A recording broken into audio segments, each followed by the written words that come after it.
Assalamu alaikum wa rahmatullah. Introduction. Je n'ai pas pour habitude de traiter ce sujet, mais j'ai jugé utile de traiter de façon à ce que cette vidéo soit utile et bénéfique à un maximum de personnes. Âme sensible s'abstenir, même si je vais tenter de rendre ce support accessible à tous. J'ai décidé de réaliser cette vidéo pour une simple raison.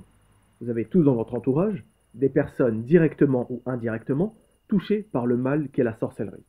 Et malheureusement, bon nombre de musulmans ne savent pas quoi faire face à ce fléau. Certains n'y prêteront pas même attention, quand d'autres chercheront à le combattre à travers des choses interdites et nocives, comme le fait de solliciter l'aide d'un sorcier, d'un voyant ou de toute autre chose interdite. Depuis très longtemps, une idée reçue nous empêche de concevoir que nous pouvons nous-mêmes trouver des solutions à ces problèmes.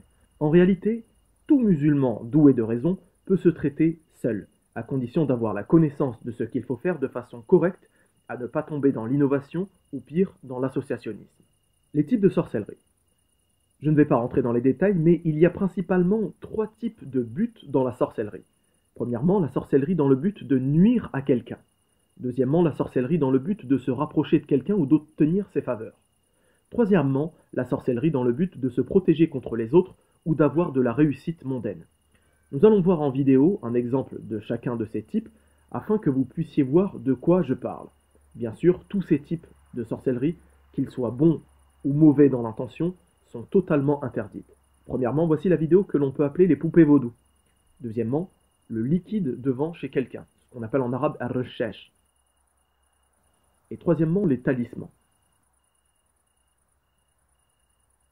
Comment traiter la sorcellerie? Il faut garder en tête que tout n'advient que par la permission d'Allah subhanahu wa ta'ala et qu'il est évident qu'il est le seul à pouvoir réellement guérir une personne de ce mal. Sachez donc qu'il vous faut simplement connaître ce qu'est le tawhid pour éviter de tomber dans son contraire, le shirk. La deuxième chose est que la méthode que vous allez employer pour traiter la sorcellerie ne devra pas être innovée, c'est-à-dire inventée. Il faudra donc avoir des preuves du Coran ou de la Sunna que cette méthode ait déjà été utilisée par les compagnons ou par le prophète sallallahu alayhi wa sallam lui-même. Nous n'allons pas rentrer dans les détails, et les connaissances poussées de cette science, retenez simplement que le Coran est une guérison de ce qui se trouve dans les poitrines.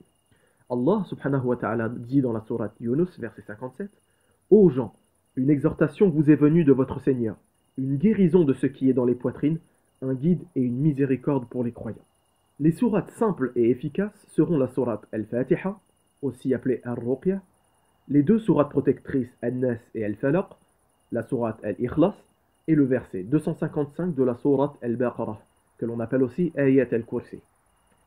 Je ne vais pas citer d'autres versets car le but de ce support est de faciliter à tous le fait de le faire soi-même. Vous pouvez les réciter ou les lire soit sur vos mains, puis vous essuyez le corps avec, comme en témoignent plusieurs preuves de la Sunna, soit en lisant ces passages du Coran dans un volume d'eau, puis le boire ou en l'éclaboussant sur l'endroit à traiter. Quelle est la preuve religieuse de cette méthode? Parmi les hadiths sahih, le prophète sallallahu alayhi wa sallam a été piqué par un scorpion et touché d'un mal. Il demanda qu'on lui apporte de l'eau et du sel. Puis il commença à le verser sur sa main tout en récitant les 2 sourates protectrices. Quelques exemples de traitements liés aux vidéos que l'on vient de voir. Pour la première vidéo des statuettes et la troisième du talisman, on peut employer la même méthode. Après avoir mis des gants en plastique, il faudra donc lire de l'eau coranisée dans un récipient assez grand pour pouvoir immerger totalement les petites statuettes ou les écritures. Aussi, avant même de toucher et chaque fois que vous manipulez ces objets, dites l'invocation suivante. Bismillahilladhi la yadurru ma'a ismihi shay'ah fil ardi wa fis sama wa huwa as-sami'ul 'alim. Ceci veut dire au nom de Dieu dont la mention empêche toute chose de nuire, tant sur la terre que dans le ciel, il entend toute chose et est omniscient. Rapporté par Abu Daoud et Tirmidhi.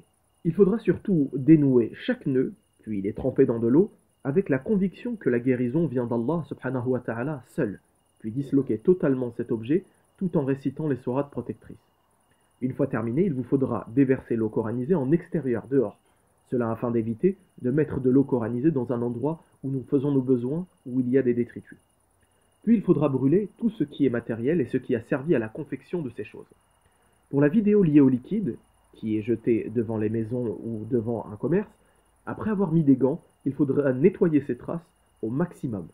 Si ceci se répète plusieurs fois, n'hésitez pas à installer une caméra de surveillance afin de démasquer le responsable de ces nuisances et de lui demander des comptes.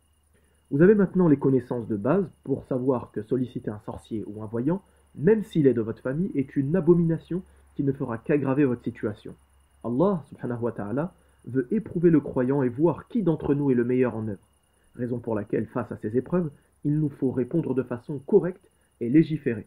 Rechercher les solutions qui satisferont Allah subhanahu wa ta'ala, qui, par sa permission, vous guérira. Attention, cette méthodologie ne doit pas avoir pour but de faire de vous des apprentis raqi qui traitent les autres, mais uniquement d'être en mesure de vous traiter vous-même. Sachez que traiter les autres dans la ruqyah demande de la science et d'avoir un enracinement très fort du tawhid. Barakallahu fikum, wassalamu alaykum wa rahmatullah.